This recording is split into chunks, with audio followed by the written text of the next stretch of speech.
नमस्कार, आप देख रहे हैं पल्स 24 न्यूज। मैं हूं आपके साथ सुहानी बहुगुना। जोधपुर में 4 से 6 दिसंबर 2024 तक north western railway employees union की मान्यता के चुनाव होंगे। प्रेस वार्ता में जोनल अध्यक्ष मनोज कुमार परिहार ने बताया कि इस चुनाव में 8,911 कर्मचारी मतदान करेंगे और 21 मतदान केंद्र बनाए गए हैं। मतदान सुबह 8 बजे से शाम 6 बजे तक होगा और परिणाम 12 दिसंबर को घोषित किए जाएंगे। परिहार ने कहा कि उनका संगठन 1,924 से सक्रिय है और यह किसी राजनीतिक पार्टी से जुड़ा नहीं है। संगठन ने कर्मचारियों के लिए कई अहम सुधार किए हैं, जैसे कि ऐतिहासिक रेल हड़तालें, वेतन वृद्धि और बोनस, भविष्य में वेतन आयोग का गठन, पेंशन गारंटी और अन्य सुधारों के लिए संगठन प्रयासरत रहेगा। मंडल अध्यक्ष महेंद्र व्यास ने बताया कि चुनाव में 4 संगठन भाग ले रहे हैं और NWREU सबसे पुराना और विश्वसनीय संगठन है जो कर्मचारियों के हक की रक्षा करता है। चुनाव होने जा रहे हैं जिसमें पूरे देश के अंदर 4 मान्यता प्राप्त संगठन अपना भाग्य आजमाने का काम कर रहे हैं। एक संगठन NWR जोन के अंदर जो north western railway employ union से है, जिसका affiliation all India railway men's federation से है। मैं आपको बताना चाहूँगा, all India railway men's federation की स्थापना इस देश के अंदर देश आजाद होने से पहले 1924 में ही हो गई थी और 1924 से लेकर 2024 100 वर्ष का सफर all India railway men's federation ने बिना किसी राजनीतिक पार्टी का पल्लू पकड़े कार्य कर रही है और आज तक जो रेल कर्मचारियों को मिल रहा है और भविष्य में मिलेगा, मैं आपको विश्वास के साथ कहना चाहता हूं, केवल और केवल all India railway men's federation के कारण ही संभव होगा, क्योंकि यह संगठन किसी राजनीतिक पार्टी से जुड़ा हुआ नहीं है। इस संगठन ने रेल कर्मचारियों के लिए 1 नहीं, 2 नहीं, 3 बार हड़ताल करने का काम किया।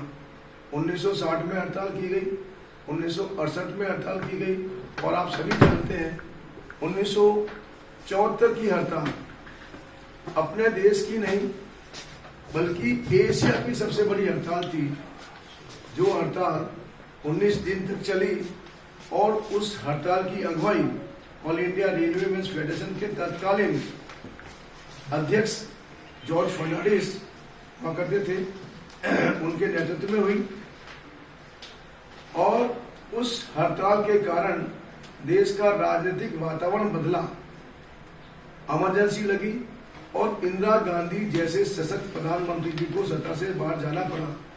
चौधरी चरण सिंह जी देश के प्रधानमंत्री बने। All India railway men's federation के तत्कालीन महामंत्री प्रोफेसर मधु दलवदे जी को रेल मंत्री बनाया गया और उन्होंने पहली बार स्ट्राइक 74 में हुई थी और 79 के अंदर पहली बार रेल कर्मचारियों को बोनस 79 के अंदर 15 दिन का bonus all India railway men's federation की स्ट्राइक के कारण मिलना आरंभ हुआ। आज अगर हम बात करें रेल कर्मचारियों को, जो वातानुकूल पास 2011 से पहले तमाम रेल कर्मचारियों को एसी का पास नहीं मिलता था, हमारी leadership all India railway men's federation ने ममता बनर्जी रेल मंत्री से ये निर्णय कराने का कार्य किया कि तमाम रेल कर्मचारियों को कम से कम एक वातानुकूल पास तो मिलना चाहिए, चाहे वो किसी भी वेतनमान में रेल में कार्य करता हो। और जनवरी 2011 के बाद तमाम रेल कर्मचारियों को एक एसी का पास मिलना आरंभ हुआ।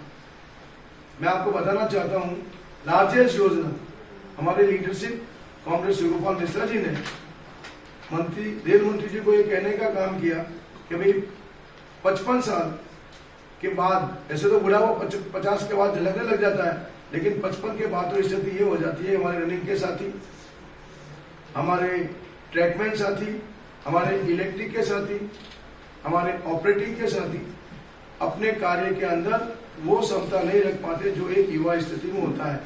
तो एक ऐसी व्यवस्था की जाए कि जिनकी आयु 55 वर्ष से कम है वो सेवानिवृत्त हो जाए और उनके बच्चे को नौकरी पे रखा जाए। और लार्जेस्ट योजना लाने का काम भी किया, जिसके तहत कई रेल कर्मचारियों को उसका फायदा मिला। अभी आप जानते हैं एक्ट अप्रेंटिस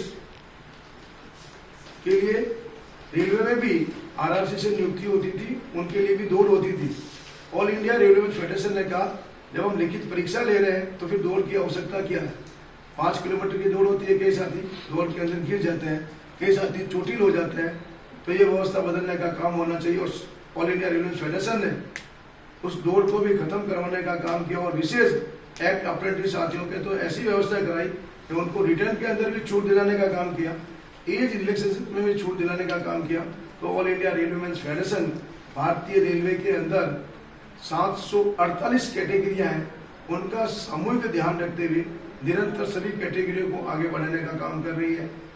हमारी अब ये मांग है कि इस देश के अंदर जो पुराना रोस्टर अंग्रेजों के समय से चला आ रहा है उसको समाप्त किया जाए। तमाम कैटेगरी के अंदर 8 घंटे से ज्यादा काम ना लिया जाए।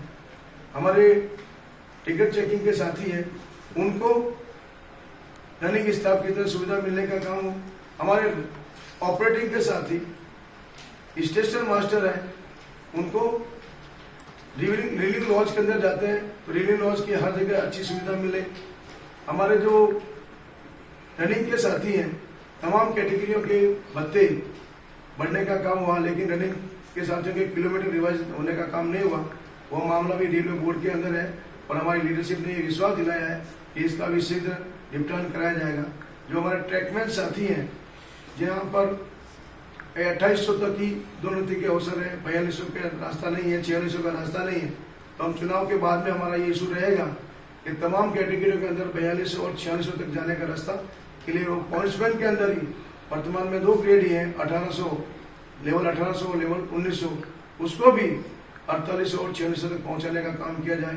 तो हमारा cadre all India railway federation तमाम कैटेगरियों के लिए सामूहिक कार्य करते हुए उनको सामूहिक विकास के लिए जो हम वचनबद्ध है, प्रतिज्ञाबद्ध है, उनको भी ये कार्य करने का काम किया जाएगा। विशेषकर अगर हम बात करें मंडल की, तो हमारा संगठन बहुत मजबूत है। मंडल स्तर पर भी आप सभी को मालूम है इस वर्ष गर्मी ज्यादा ही हुई थी और उस गर्मी के अंदर प्रशासन को समय पर डेजर्ट कूलर मुहैया कराने थे, लेकिन नहीं कर पाया। आपके संगठन ने प्रशासन से नेगोशिएशन करके, मैं समझता हूँ हिंदुस्तान के इतिहास के अंदर पहली बार धन्यवाद भी देना चाहूंगा मंडल के प्रबंधक महोदय को, 150 डेजर्ट जंबो कूलर टेंट से मंगाकर कर्मचारियों को रिलीफ देने का काम किया। हमारा संगठन एम्प्लॉय के तो हितों का ध्यान भी रखता है, लेकिन साथ साथ हम वेलफेयर एक्टिव। ऐसी तमाम खबरों के लिए देखते रहे पल्स 24 न्यूज।